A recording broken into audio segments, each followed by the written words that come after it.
Hi అండి, అందరూ బాగున్నారు అనుకుంటున్నాను. ఈరోజు సిమిలర్ ట్రయాంగిల్స్లో 11th క్వశ్చన్ ఎక్స్ప్లెయిన్ చేద్దాం అనుకుంటున్నాను. చాలామంది మనకి 4th ఎక్సర్సైజ్ ఒక్కటే ఉంది, అందులో 8 ప్రాబ్లమ్స్ ఉన్నాయని చెప్పి మనకి కూడా అప్డేట్స్ ఉన్నాయి. కానీ ఎందుకు వచ్చిన బెటర్ అన్నమాట. మీరు 11th క్వశ్చన్ దాకా రివైజ్ చేసి పెట్టుకోండి. ఎందుకంటే సిమిలర్ ట్రయాంగిల్స్లో ఆల్మోస్ట్ 1, 2, 3 ఎక్సర్సైజ్ అనేవి తీసేశారు. ఉన్నదే 4th ఎక్సర్సైజ్ ఒక్కటే కాబట్టి సో ఆ ఒక్క ఎక్సర్సైజ్ని ఎక్సెప్ట్ లాస్ట్ క్వశ్చన్, ఎందుకంటే 12th question it does not depend, అంటే అది మనకి పైథాగరస్ లా మీద డిపెండ్ అవ్వదు. కాబట్టి 11th క్వశ్చన్ వరకు ప్రతి ప్రాబ్లం కూడా పైథాగరస్ లా మీద డిపెండ్ అయి ఉంటుంది. కాబట్టి సో కొంతమంది యాక్చువల్లీ 10, 11 లేవు, మొదటి 9 వరకే ఉన్నాయన్న ఒక ఇన్ఫర్మేషన్ నాకు తెలుసు. కానీ better to go for 10th and 11th question కూడా. Don't take risk. ఆ రెండు క్వశ్చన్స్ కూడా ప్రాక్టీస్ చేయండి. ఇవాళ నేను మీకు 11th క్వశ్చన్ని కాపీ డిస్కస్ చేద్దాం అనుకుంటున్నాను. ఏంటి 11th question? ABC is a right angle triangle where B is 90 degree. D, E are the points on BC and trisect it. అంటే D, Eలు బీసీని ట్రైసెక్ట్ చేస్తున్నాయి. ట్రైసెక్ట్ అంటే 3 ఈక్వల్ పార్ట్స్ గా డివైడ్ చేస్తున్నాయి. So D, E are the trisectional points of BC. BC యొక్క trisectional points. అంటే because of those 2 points BC has been divided into 3 equal parts. So D, E are the points on BC and trisect it. And ABC is a right angle triangle where B is 90 degree. What we have to show? 8AE square is equal to 3AC square plus 5AD square అని prove చేయాలి. Number 1 ఇది 90 degree ఒక hint. రెండవది D, Eలు ట్రైసెక్ట్ చేస్తున్నాయి, అంటే 3 equal parts గా divide చేస్తున్నాయి. అంటే BD లెంత్ ఎంత ఉంటుందో DE లెంత్ అంతే ఉండాలి, EC లెంత్ అంతే ఉండాలి. So let take BD is equal to DE is equal to EC is equal to X. Because D, E are the trisectional points of the line segment BC. So it has been divided into BC into 3 equal parts. So they are equal to X అనుకుందాం. 3 equal.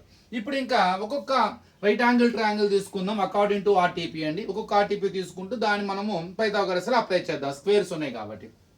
ముందు so AE, ఇక్కడ AE ఉంది, అంటే AE ఉన్న right angle triangle, అందులో B 90 degree ఉండాలి. AE అంటే ABE, ఇందులో మనకి ఏబిఈ, దీనికి మనం పైథాగరస్ లో అప్లై చేద్దాం. హైపోటెన్యూస్ స్క్వేర్ అంటే AE square is equal to side square plus side square, AB square plus BE square. Take it as the first equation. ఇప్పుడు మనకి ఏసీ ఉంది ఇక్కడ. సో ఏసీ ఉన్న right angle triangle, so ABC అంటే total triangle అన్నమాట. మీకు separate draw చేస్తాను చూడండి. ఇక్కడ ఏబిసి, ఇందులో మనం ఇంకో చిన్న ప్రయత్నం కూడా చేద్దామండి. బిఈ ఎంత అంటే బిఈ లెంత్ మనకు వచ్చే అవకాశం ఉంది. బి నుంచి ఈ దాకా ఎక్స్ ప్లస్ ఎక్స్ 2x, అంటే AB square plus 2x whole square. అంటే AE square is equal to AB square plus 2x whole square అంటే 4x square. Take it as the first equation. దాన్ని తీసుకుందాం. ఇప్పుడు ఏబిసి, ఏబిసికి పైథాగరస్ లో apply చేద్దాం. Hypotenuse square AC square is equal to AB square plus BC square. ఇక్కడ AB square plus BC, B నుండి C దాకా మొత్తం 3 ఈక్వల్ పార్ట్స్ కదా, 3x అవుతుంది. సో 3x హోల్ స్క్వేర్ అంటే AB square plus 3x whole square అంటే 3 3s are 9, x square 9x square.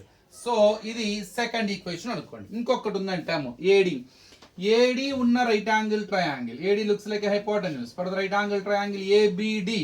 So ఆ right angle triangle తీసుకుందాం. ఇక్కడ చేస్తున్నాను నేను. ఆ right angle triangle ABD, B వద్ద 9, పైథాగరస్ లో అప్లై చేయండి. In the right angle triangle ABD, AD square is equal to AB square plus BD square.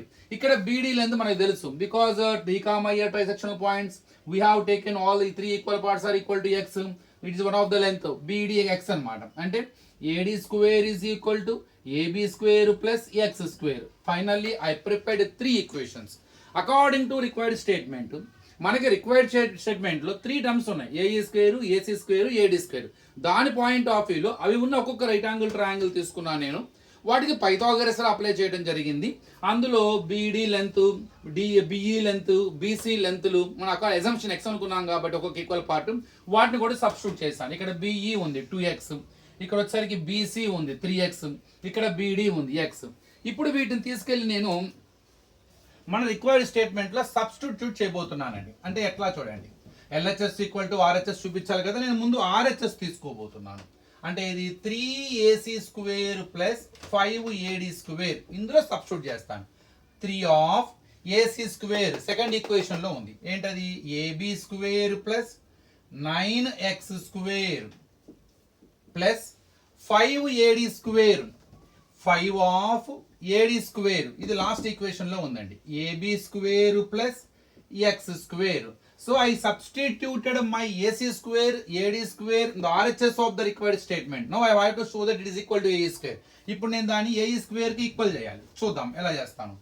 ఇప్పుడు 3 into do multiply 3 into ab² 3ab², 3 into 9x², 27x², 5 into ab², 5ab², 5 into x², 5x². Simplify చేయండి. like terms can be simplified. We can add and we can subtract the like terms. 3ab² plus 5ab², 8ab², అలానే 27x² plus 5x², both are x² terms, we can add, plus 32x². ఇక్కడ నేను ఒక చిన్న common తీస్తాను చూడండి. 32 is the multiple of 8, so I can take 8 as a common. 8 బయటకు వచ్చేసి ఇక్కడ ఏమొస్తుంది? ab². 8 divides 32 4 times, 4x². ఇప్పుడు మనం దాకా సెకండ్ ఈక్వేషన్ ని థర్డ్ ఈక్వేషన్ సబ్స్టిట్యూట్ చేసాం. ఎందులో? 3ac² ప్లస్ 5ad² లో. ఫస్ట్ ఈక్వేషన్ చూడండి, ఇక్కడ a² is equal to ab² plus 4x². నాకు ఇక్కడ ఏదైతే 8 కామన్ తీసిన తర్వాత ఈ లోపల ఏదైతే బ్రాకెట్ లో వచ్చిందో అది ఫస్ట్ ఈక్వేషన్ లో ఉంది.